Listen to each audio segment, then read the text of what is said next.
가장 비싼 축구 경기 아마 한국 시간 26일 밤에 열렸던 리즈 유나이티드와 사우스햄튼의 승강 플레이오프 단판 승부가 아닐까 생각이 됩니다. 프리미어 리그가 유럽의 빅리그 중에서도 가장 경쟁력이 있는 리그로 성장한 이유는 바로 프리미어 리그만의 독특한 수익 분배 방식 때문인데요. 프리미어 리그로의 승격을 위한 마지막 승부 컨설팅 회사 딜로이트 스포츠 비즈니스에 따르면이 단 한 경기에 걸린 금액은 는 무려 1억 4천만 파운드 우리 돈으로 약 2,500억 달하는 천문학적인 액수라고 합니다. 전 세계에서 가장 인기가 많은 축구리그 전 세계로 중계가 되는 프리미어 리그의 중계 권료를 균등 분배하는 프리미어 리그의 수익 분배 방식은 특히나 새롭게 프리미어 리그로 승격하는 팀들의 구단 운영에 있어서 어마어마한 힘이 됩니다. 잉글랜드 프로 축구 리그의 2부 리그인 챔피언십에서는 정규리그 1, 2위 팀이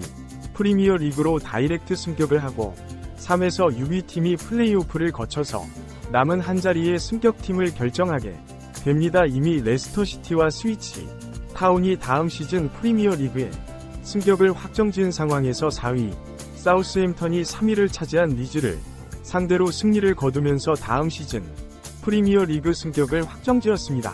이로써 강등이 확정된 루턴 타운과 번리 셰필드 유나이티드가 챔피언십으로 강등되고 레스터시티와 입스위치 타운 그리고 사우스햄튼의 승격이라는 결과로 2232 시즌의 프리미어 리그는 완전히 마무리가 됐습니다. 그런데 리즈 유나이티드가 승격에 실패하고 사우스햄턴이 승격에 성공하면서 토트넘 입장에서 조금은 답답한 상황이 생겨 버리고 말았습니다. 이번 여름 이적 시장에서 토트넘의 행보가 굉장한 주목을 받고 있는 상황이죠. 히어 이고의 기자 파브리시오 로마노는 이번 여름 토트넘이 최소 5명에서 6명의 선수를 영입 그리고 다여 명의 선수 라인업을 바꿀 것이라고까지 말하기도 했습니다. 그러기 위해서는 기존 선수들의 처분 역시도 굉장히 중요한 상황인데 리즈가 승격이 실패하면서 토트넘의 계획에 차질이 생겨버렸죠. 영국 매체 터부트는 리즈가 프리미어 리그 승격이 실패하면서 토트넘 구단은 리즈의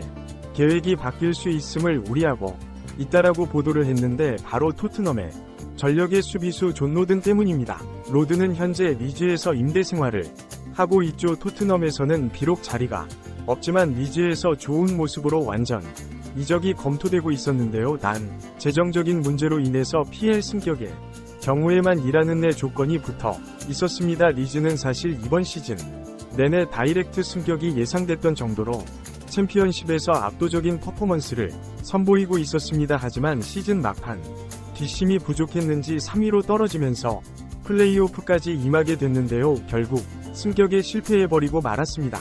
그런데 재밌는 게 리즈의 성격 실패, 사우스햄튼의 성격에 라는 결과로 맨시티는 한박 구숨을 짓게 되는데요.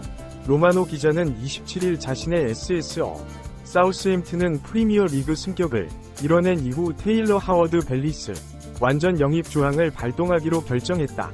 맨시티는 이 종료로 2천만 파운드를 받게 된다라면 원 소속팀 맨시티 소속의 테일러 2002년 생이니 선수는 사우스햄튼으로 완전 이적이 성사된 것이죠. 될 놈은 된다 딱 될 놈인 맨시티는 사실 토트넘에서 팀의 리빌딩이 그닥 급한 상황도 아닙니다. 리그 연패를 달성한 팀이니까요. 그럼에도 맨시티는 앉아서 2천만 파운드라는 이적료를 가져오게 됐습니다. 정작 대대적인 선수단 개편이 필요한 토트넘은 선수단 정리에 예상밖의 암초를 만나게 돼버린 상황이고요. 선수 처분과 선수 영입 어느 때보다 큰 기대가 모아지고 있는 에 언급된 바 있습니다. 물론 NG 감독이나 토트넘의 관계자가 누가 떠날 것이다 이렇게 직접 언급한 적은 없기 때문에 정확한 명단이 볼 수 없지만 누가 봐도 공감이 가는 선수들 예를 들어서 앞서 언급드린 조로든 이라든가 이번 여름 토트넘으로 복귀할 가능성이 매우 높은 은돈 벨레 제드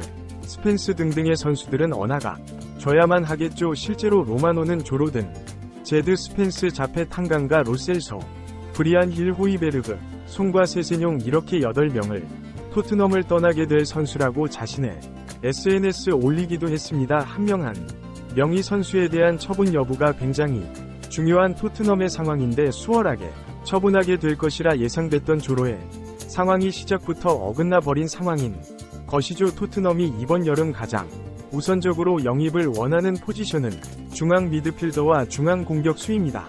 사실 토트넘 경기를 보면 비수만에 너무 아쉬운 게 사실이죠. 이따금씩 번뜩이는 플레이가 나오긴 하지만 토트넘은 전방으로 키패스를 넣을 수 있는 선수가 필요합니다. 그리고 중앙 공격수 내 손흥민이 스트라이크로 나서긴 하지만 여전히 손흥민은 전통적인 9번 역할을 수행하는 선수는 아니죠. 물론 선수 유형에 따라서 그리고 상황과 전술에 따라서 반드시 9번 역할이 필요하다고는 볼 수 없겠지만 손흥민이 왼쪽으로 나섰을 때 토트넘의 공격력은 훨씬 더 강력했습니다. 현재 언급되는 선수들은 브렌트포드 이반 토니와 라이프치 세슈 디스커워머 기라시도 언급은 되더라고요. 확실히 히샬리송게만 기대를 걸어야 하는 현재 절망적인 상황보다는 저들이 영입이 된다면 토트넘이 운용할 수 있는 전술적인 폭은 훨씬 넓어지게 되겠죠. 특히나 이반 토니의 경우에는 본인이 토트넘으로 이적을 강하게 원하고 있는 것으로 알려져 있는데요.